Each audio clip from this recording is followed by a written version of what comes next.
ബേപ്പൂർ സമഗ്ര ഉത്തരവാദിത്ത ടൂറിസം പദ്ധതി യൂണിറ്റുകൾക്ക് അനുമോദനം. ICRT ഇന്ത്യ ചാപ്റ്ററിന്റെ ഉത്തരവാദിത്ത ടൂറിസം അവാർഡിന് അർഹമായ യൂണിറ്റുകളെ അനുമോദിച്ച് മന്ത്രി PA മുഹമ്മദ് റിയാസ്.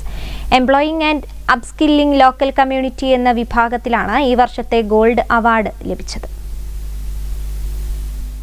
ജനകീയ ടൂറിസം വികസനത്തിന്റെ ബേപ്പൂർ നിയോജക മണ്ഡലത്തിലെ മാതൃക ദേശീയ തലത്തിൽ അംഗീകരിക്കപ്പെട്ടിരിക്കുകയാണെന്ന് പൊതുമരാമത്ത് ടൂറിസം വകുപ്പ് മന്ത്രി PA Muhammad Riyas.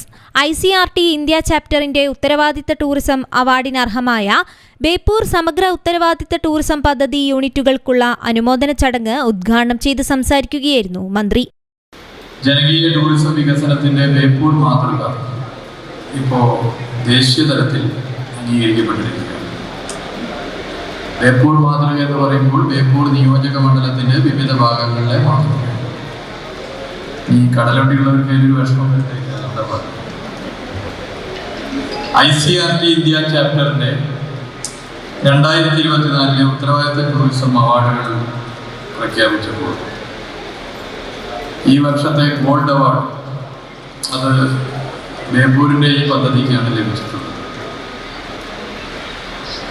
Kerala responsible tourism mission സൊസൈറ്റിയിലൂടെ ടൂറിസം വകുപ്പ് നടപ്പിലാക്കുന്ന ബേപ്പൂർ സമഗ്ര ഉത്തരവാദിത്ത ടൂറിസം പദ്ധതിക്കാണ് അംഗീകാരം ലഭിച്ചത്. കേരള ഉത്തരവാദിത്ത ടൂറിസം മിഷൻ സൊസൈറ്റിയിലൂടെ ടൂറിസം വകുപ്പ് നടപ്പിലാക്കുന്ന ബേപ്പൂർ സമഗ്ര ഉത്തരവാദിത്ത ടൂറിസം വികസന പദ്ധതിക്ക് ICRT ഗോൾഡ് അവാർഡാണ് ലഭിച്ചത്. Employees and upskilling local community എന്ന വിഭാഗത്തിലാണ് അവാർഡ്. കഴിഞ്ഞ 3 വർഷത്തിനിടയിൽ ബേപ്പൂർ സമഗ്ര ഉത്തരവാദിത്ത ടൂറിസം വികസന പദ്ധതിയുടെ ഭാഗമായി 829 പേർക്ക് വിവിധ തൊഴിൽ മേഖലകളിൽ പരിശീലനം നൽകി. 112 RT യൂണിറ്റുകളാണ് ബേപ്പൂർ മണ്ഡലത്തിൽ പ്രവർത്തിക്കുന്നത്. വൈവിധ്യമാർന്ന ടൂറിസം പദ്ധതികളുടെ ബേപ്പൂരിനെ അന്താരാഷ്ട്ര ടൂറിസം കേന്ദ്രമാക്കി മാറ്റാനാണ് സംസ്ഥാന സർക്കാരിന്റെ ശ്രമം. Feroke government Ganapath vocational higher secondary സ്കൂളിൽ നടന്ന ചടങ്ങിൽ ഫറോക്ക് നഗരസഭാ ചെയർമാൻ NC അബ്ദുൾ റസാഖ് അധ്യക്ഷനായി.